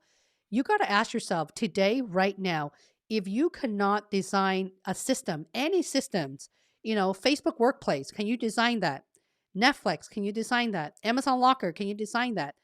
Heather, can you design? I'm just making that up. Then it's a clear indication that experience is missing from the background. Many, many, Mhm. many of my even senior level development managers, even that came to me and said, Holly, I'm butthurt because I don't know why I'm a senior manager here and I can't even get a level 6 TPM position. So I said, okay, well, it sounded like you can code by the type of questions that we're going back and forth, but you can't answer any of my design questions. And in the cohort, I actually have them write out the design for me, and I can tell where. Well, I'm not technical, but I guess I've been exposed for so long, you just kind of pick things up. Then there's other opportunity as well. There's also a product management technical role at Amazon that is in between the fine line of a program managers and a TPM. Okay, so the tech bar is not, I don't want to say lower because that can come off the wrong way. The tech bar is not as high as a TPM. I hope that answers your question. Well, and let me mention this too really quick, Holly, is the key here too is Artie asked, what are they actually looking for? So that's something where if you understand the position well enough, you understand the organization and you understand kind of what you're going into, a lot of that will help you with how to handle that design interview, like what types of questions might come up, um, or even just being prepared for any question that might come Mm-hmm. up. Because I get that question a lot is I don't like they'll say to me, I just don't know what the hiring official or even what the recruiter is looking for in their ideal candidate. And again, that goes back to just understanding the position in the company, the culture, all that good stuff. I think if you put those pieces in place, that gives you that confidence and that self-awareness going into the interview so that no matter what comes up, you're confident and prepared. If Yep, that makes I sense. agree. I agree. And I think that there are also, in the past, there are also software engineer who come to me and say, Holly, do you also train technical interview? I do technical interview, mock interview on a peer-to-peer setting as well Mhm. with hiring managers. But if you don't already have the work or industry related experience, if you've never built product and launched either as a software engineer or a TPM or a designer, there's no way, even if you pay money to take a course and know how to design the next day, the type of intensity of the question. Just think about the STAR method on the action plan, right? You're not able to figure out how you came with the result, and they will keep on digging and digging until you get there. And that's how they figure out that it's probably academia knowledge based, but not hands on experience. That's why, Mhm. hands down to Amazon. Um, I think my making is having spent almost 7 years at Amazon with that intensity. I know I can be a little bit tense. So, you all, thank you for putting up with me, supporting my channel, and keep on coming Mhm. back. This is what you're asking for. Okay, moving on to Dennis. I've got an email from an Amazon recruiter, but I'm not ready for the interview process now. I want to start in March. How can I respond to this email to save the contact with the recruiter? First of all, Dennis, hang on. This is the best thing I have read today. You're willing to push the interview out for, you're giving yourself, what is this month? 3 months to prep. Heather, what do you think about that? Well, okay, so based on what I know from you and just what you teach your folks, because I know you want them to kind of hold off. Like you want them to get ready and get themselves like in tip-top shape for the interview. In other than my Amazon clients or other tech clients, I would love to know, so what does that 3 months look like for you? So meaning, do you really need that 3 months? Is that something, or are you kind of just putting it off just because? Like, and I would just say why is that? So I Hmm. I like to urge clients just to speed along a little bit faster, but I know that there are certain pieces in there that they need to be ready for, because a lot of individuals, professionals, they'll jump into the interview because they nailed the interview, but they haven't really done any of that prep work. Hmm. That's why taking time off to actually get yourself ready is good. But I'm curious to know, is that 3 months necessary? Do you Hmm. like that timeline? Or and then I would ask Dennis, like, making sure you're really using that time wisely, that it's not just you're not going to be binge watching Netflix and like, oh, who knows what else, and then Netflix is a hot cropping here topic and today. there. I don't think they're Yeah. appreciating any of us right now. I know. So, yeah, that's what I would Yep. say Yeah, to no, that. I agree with what Heather just said. You can land a job within a month. You know, you can land a job very quickly, but it's all depending on number one, are you struggling to even creating your stories? If you Mhm. let's just pause even before, let's not even talking about your story because if you don't have your resume, yes, I know. I know you're gonna say, Heather, Holly, you guys are crazy. Why are we still talking about resume when I've landed a recruiter call? Well, because if you can't look at the resume in front of you during a recruiter call and be able to articulate what you have done with your foundation for that role, you're not going to make it through the recruiter call. So if you're someone who is still struggling, I don't know if I have relevant stories. I don't know if I have any story at all. I don't even know how to write my stories. It's going to take you a couple months to get there because, Mhm. um, yes, there has been 55 people that I have coached this year who landed a job at Amazon in less than a month. But those are the folks who came in who have some level of self-awareness and they are Mhm. staying up until 3 a.m. every single night, pumping story, practicing to death. Go watch my 60-second elevator pitch. It's a horrible video, by the way, production, but the content is there. I talk about really repeating yourself at least 50 times, trimming it down Mhm. because within 10 seconds, you're going to lose all the interviewer. Writing your story is one thing for Amazon. Delivering your message is a key thing. Um, that is why, in average, I wanted to say 20% of the people can land a job in 1 month. 80%, Mhm. it takes them roughly about 3 months in my cohort because all of them, Mhm. none of them, I shouldn't say none, maybe 1 out of 50 come from like a Microsoft or a VMware, like a big brand name. But for the most part, they come from startup companies that I haven't even heard of, or like AT&T, like telco company, Boeing, gas and oil. So the interview style is so different. So Dennis, without even knowing a little bit about what position you're interviewing for, where you're at, like piggyback what Heather just said. I don't know why I'm staring at your name instead of the camera lens. I'm literally staring at his name. Live streaming. You can't fix anything in life. I know. And also, what position are you interviewing for? Okay, if you're interviewing at a Mhm. startup, maybe not all that intensity, right? You're amazing, but if Mhm. you're interviewing for FAANG companies, actually it's main now, main company in general, you need to be able to communicate extremely well and showing up polished with what you have done for all of these companies. Okay, Mhm. I don't mean Yeah, to and sorry, scare. Go let ahead. me mention something else too that you when you were talking, it just made me think of as because I get a lot of clients and students, coming to me, but they've done a lot of that groundwork already. So, Hmm. if you like if Dennis, you're just starting out and you have not done one thing and you haven't done any prep work whatsoever, yes, I can see it taking into March, but you also have to keep in mind once you get that Amazon recruiter interview, you still have the whole other process to go Hmm. through. Yep. So that hiring is going to Hmm. take you're adding more time on that, which I think is not I'm like I love to just like I probably would be a great Amazon employee because I love to get things done. I love to just throw out the first iteration of a product, see how it goes, fix the bugs and move on from there.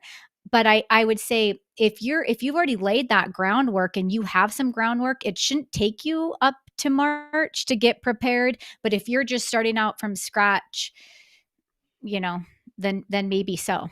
It just depends on Yeah, I your mean, at situation. least have yourself aware, have your branding completed first, depending on where you Mhm. are at. Because once the recruiter is impressed with you, they want to move you along very quick. These days, Pretty it really fast. depends Yep. on the recruiter. Back in the days when I was recruiting for Amazon, the entire process used to take 2 weeks. So from the day I talk to you, Dennis, I can give you an offer in 2 weeks. Now, because Mhm. of the pandemic and they're overwhelmed with a lot of candidates, it could take you about a month process from the beginning to the end. So without knowing much about you, I wouldn't just jump on a call just to talk to the recruiter because we're being trained. We know Mhm. exactly what the hiring Mhm. manager is looking for. So hopefully that answers your question. And if you want me to take a glance on your LinkedIn profile, you can feel free to come back next Tuesday. That's when I do these live stream LinkedIn profile review, and I can tell you exactly what, where, when, how. Okay? Ruby, Holly, I love you. I love you. I love you. I love you. Thank you for loving me. I don't even know if I could say that in a live stream. Soap. Do we need to design application or infrastructure? I would say infrastructure, okay? Depending on the role. So if you're having a technical interview, so the recruiter should have already sent you a prep email. If they don't, I would leverage your recruiter because every product line is different. Amazon is a mothership with thousands of startup in there. So for the most part, it's infrastructure. But if you are a solution architect and your entire background is building application and the job calls for application, then it's application. Does that make sense? So you always want to ask the recruiter what exactly you will be doing, the scope of the project, so you know what the expectation is. Your recruiter should be doing that. It's called the prep call, or at least a email prep to tell you what technical areas to focus on. Okay? Leanna, hello. Leanna, good to see you. Ashish, I have 12 main good example stories for TPM final interview tomorrow. Best of luck to you. I understand it's not advisable not to repeat examples to different interviewer. Please suggest what should I do, Heather? Okay, so it's different interviewers, right? Yes. And you're asking, do I repeat the same stories or the same What examples? what should he do? He know he's not allowed to recycle or repeat the same story. He has 12 stories for his final loop at Amazon. First of all, how do you know So your 12 stories are good? I'm not saying this to be a bad person. I'm just asking a question. How do you know your stories are good? yeah, I that's a can't. good question. I'm pulling a Heather Yeah. here for a second. Yes. No, that's good. Well, okay, so I think it depends on in terms of when you say I understand it's not advisable not to repeat examples to different interviewers, or if you're interviewing with different individuals, because I have coached clients before that have landed jobs that have their stories ready and they will share one version of the story and then maybe a slightly different version of the story with another interviewer. I don't think that's bad. I think that's actually totally fine.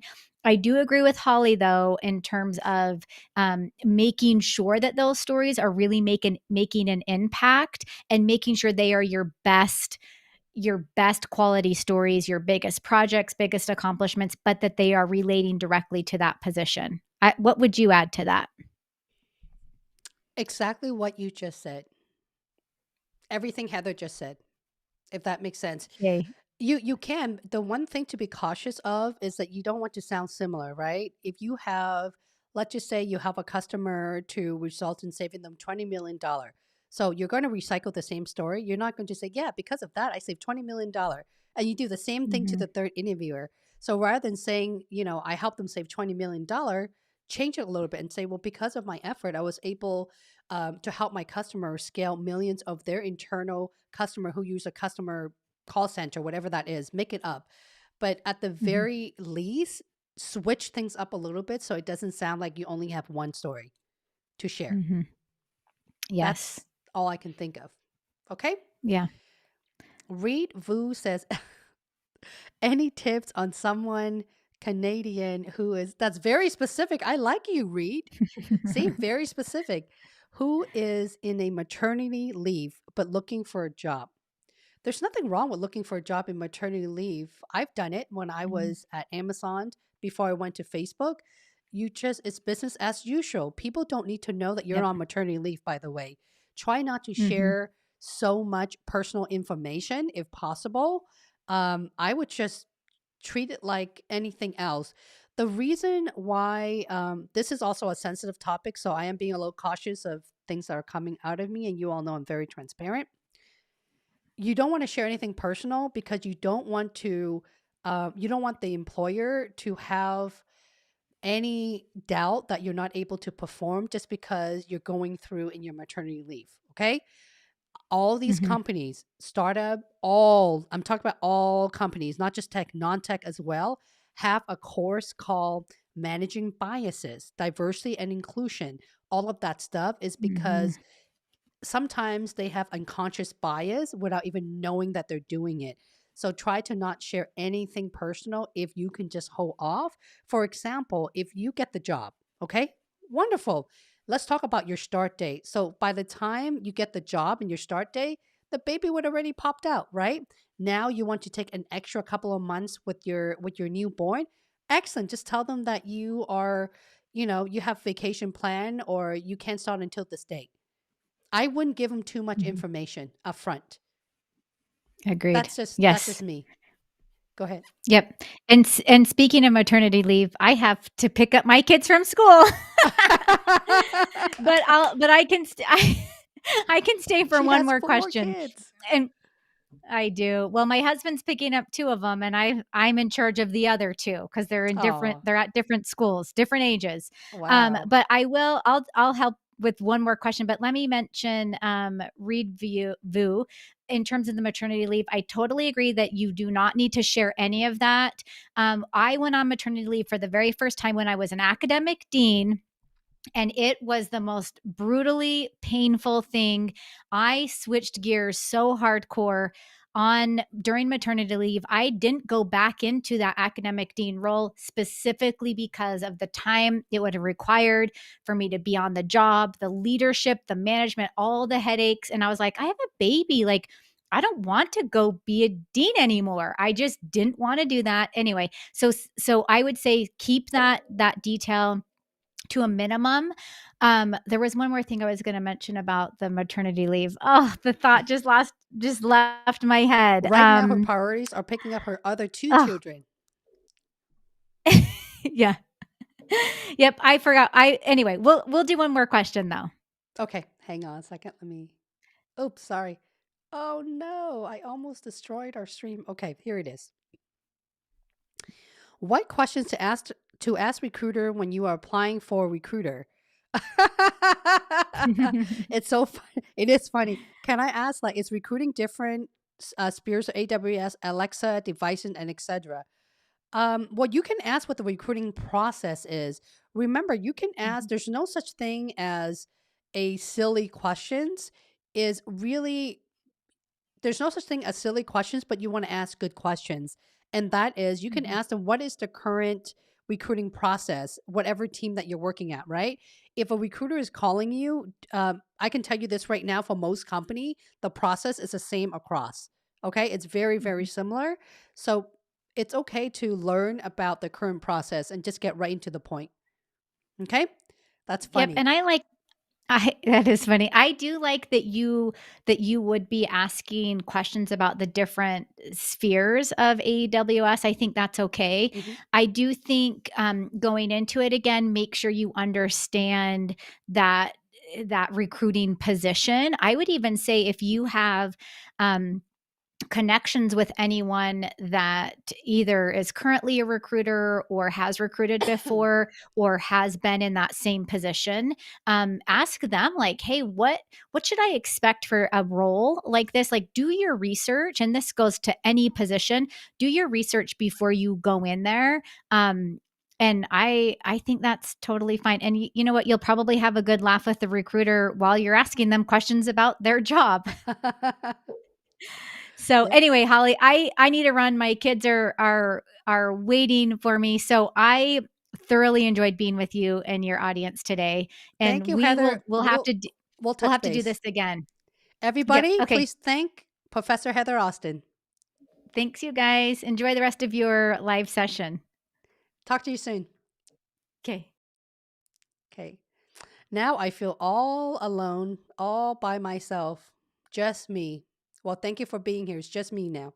Hang on one second, guys. Okay. I'm going to go and finish answering all of your Q&A. Okay. Nee, thank you for being here.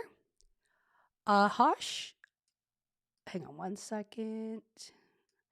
Harsh. Hello, Harsh. How are you? Hang on. I just have to. move this. Harsh says, Heather Holly, I'm new to this channel. I failed my Amazon interview. Couple of for SDE2 a couple of months ago. Now I'm planning to give it another shot after 1 year. Is this a good timeline? Well, I cannot let you know if this is a good timeline for you, Harsh. Do you know why you have failed your interviewed? If you have a cool off period, usually it means coding, right? So here's what the employers are looking for. If you fail the Amazon interview and it has to do with your technical skill, unless you have changed company or you've done something differently to gain those knowledge or experience in being a stronger problem solver, then that's different. So without knowing anything about you, I can't tell you if 1 year is good enough, or you could re-interview at Amazon literally like the following month as well. So it really depends on the feedback and where you have failed. If you want to go and check out my fail interview playlist, I actually have that, where you are going to learn in what area did you fail and how do you bridge the gap. Okay, you need to know first of all, what went wrong, where did you fail, and how are you supposed to bridge the gap before you re-interviewed. Yeah, are you with me? Because if not, you're just going to go in with the same cycle again, going through the same routine and applying fail interview. Okay, Jennifer, everybody say hello to my friend Jennifer in the house.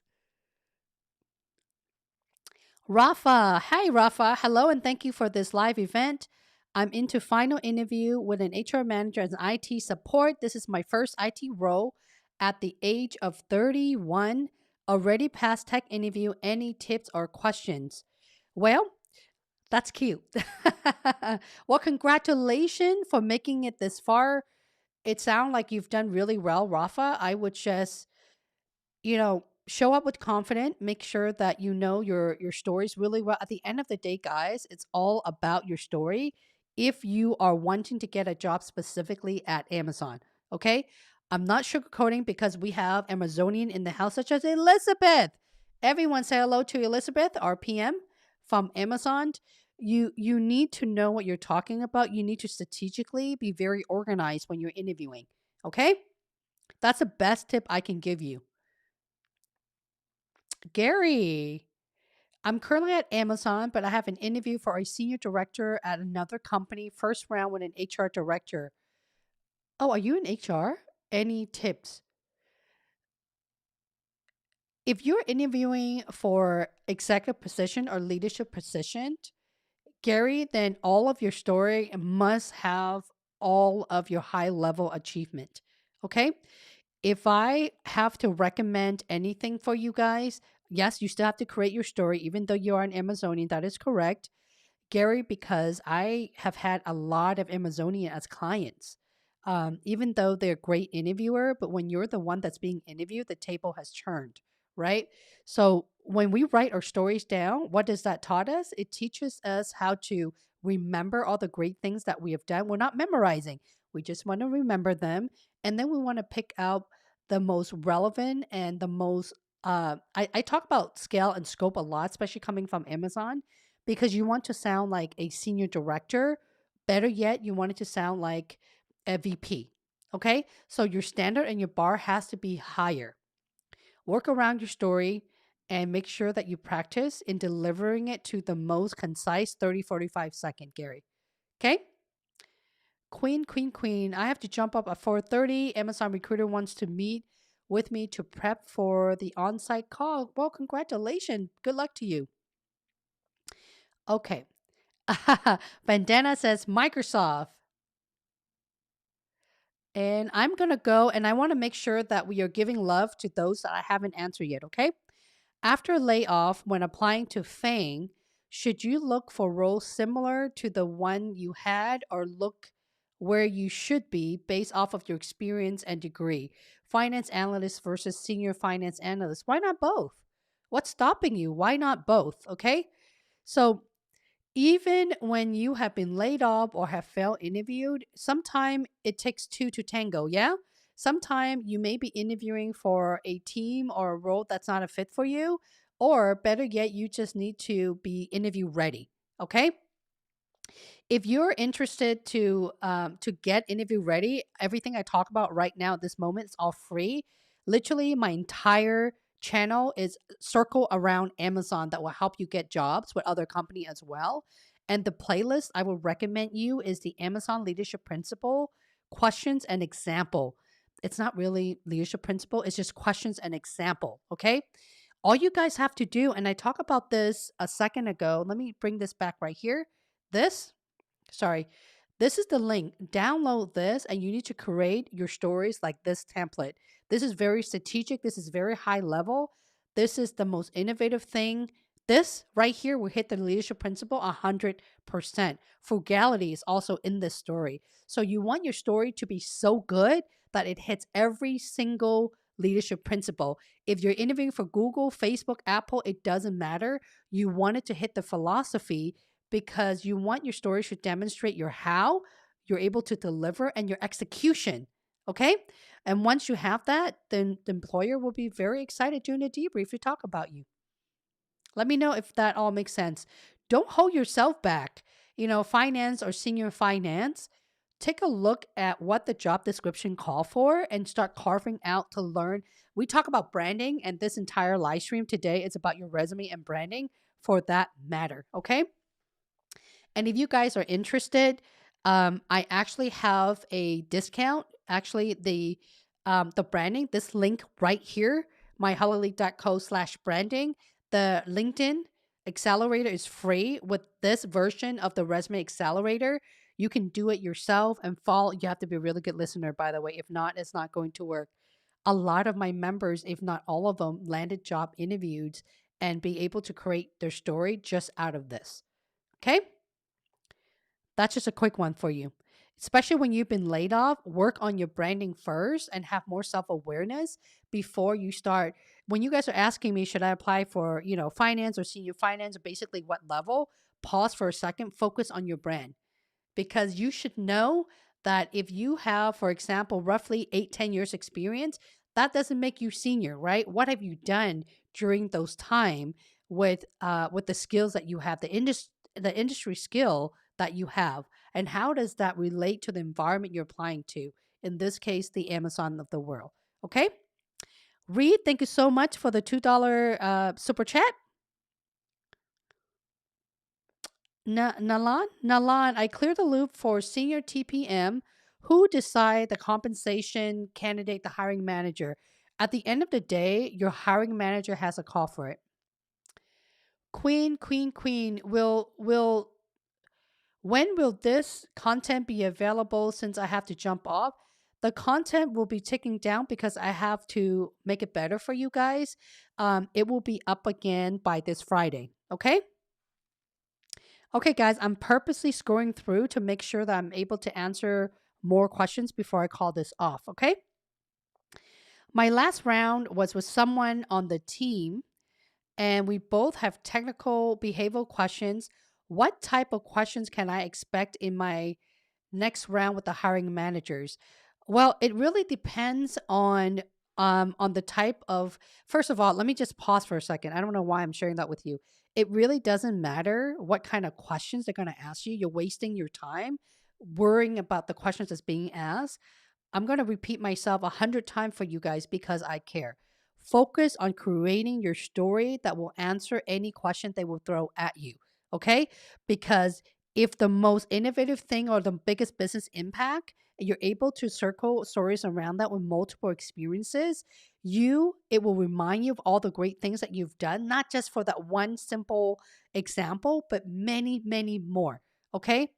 Don't worry about what questions they're going to ask you, what question the bar raiser asked me, the manager asked me, the recruiter. It doesn't matter. It's irrelevant. Don't waste your time on doing that. Look at your own answers. Create great storytelling. If you really need help in creating storytelling, I can refer you to my accelerator program, but try to figure it out first because professionals, over 4,000 of you guys are able to land jobs for free right out of my YouTube content. Let me repeat, over 4,000 people since 2020 are able to land job offer at 90% Amazon, the 10% Facebook and Google for free. Okay? So that is the best tip I can give you. Don't worry about it. And if you are a member, I can't tell right now, Narav, in my community tab, there's a template where you know questions to ask the interviewer if you really want that. Okay. You welcome Sci-Fi Power. I don't think I have answered all of your question yet. There's a lot of Canadian in the house today. That's awesome. I had a gap a few years in my IT career. My experience is in design and development and coding. Can you help? Well, can you be a little bit more specific with your question? So you have a gap for a few years. What position are you trying to get to? You mentioned design and development. Are you an engineer? So I would need more information. Sci-fi, feel free to connect to me on LinkedIn as well. Let me have a glance at your background to see who I'm talking to. Okay? Remember, guys, keep your question as specific as possible. Um, Hi, Anne. How are you?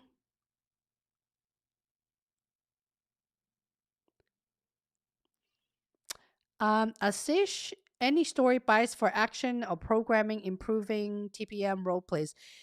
Go take a look at my questions and answer on the playlist, Asish. Okay? I'm just skimming through, guys. I'm trying to look for folks that I haven't answered. Here you go. Alasupo? Alasupo? Alasupo says, you keep bringing us the best. I'm in love with the professor already. Excellent all to see. Thank you. Well, you're welcome. Suput says, how to prepare for AWS assessment behavioral interview for cloud. So you're asking me two questions. The first question is, when it comes to your assessment, you're pretty much on your own because assessment can also be culture fit. Okay. There, you should not even be having anyone or paying anyone to help you with the assessment because it's truly around fit. When it comes to behavioral or cloud specifically, circling around those, scroll all the way up because if you watch the replay of this, we spent a lot of time talking about solution architect a little bit earlier ago. Okay, moving on. Let's see. Okay, last question from V. Any tips for preparing for sales role? I'm in my final interview. Will there be will there be one for vendor? Oh, vendor management. Awesome. For sales position, engineer position, TPM, PM, engineering director, they're all the same. You need one really, really strong branding and self awareness so you can create stories around that. Okay. If you don't have at the bare minimum 20 stories in demonstrating what you have delivered, you're not going to get a job with any company, specifically at Amazon, because Amazon is famous in diving really deep. Okay. A lot of the people, when they come to me and they say, Holly, I have an interview with Amazon next week or in 3 days, can you prep me? I quickly turn those customers down because with me, even in the VIP coaching, you need to work with me for the bare minimum a month. I even have leaders, I'm talking about directors, senior directors from name company that have great stories, right? But when it comes to articulation and showing up with confidence, that is what the time frame is. Everyone's learning is very different, but if you're someone that could stay up until, midnight or 1 2 3 in the morning, Elizabeth is in the house right now and she's a mom to two children. Go watch that collaboration where I interviewed a program manager, Elizabeth, at Amazon. She was able to get a job offer there because she really worked her tail off in prepping. Okay. Don't waste your energy in worrying about what question they're going to ask you. Why? Spend that energy and create more stories, right? Okay. I hope that you all have enjoyed today's section. I surely did. If you guys are interested, I am doing a Christmas special, a free interview prep masterclass. If you're interested in that, make sure you reach out to me via LinkedIn right here and let me know you're interested in the free interview masterclass, and I will send you a private link in the upcoming week. Again, thank you so much for your time in spending with me. I hope you all have a fantastic week. I will see you next Tuesday at 12:30 p.m. Pacific Standard Time.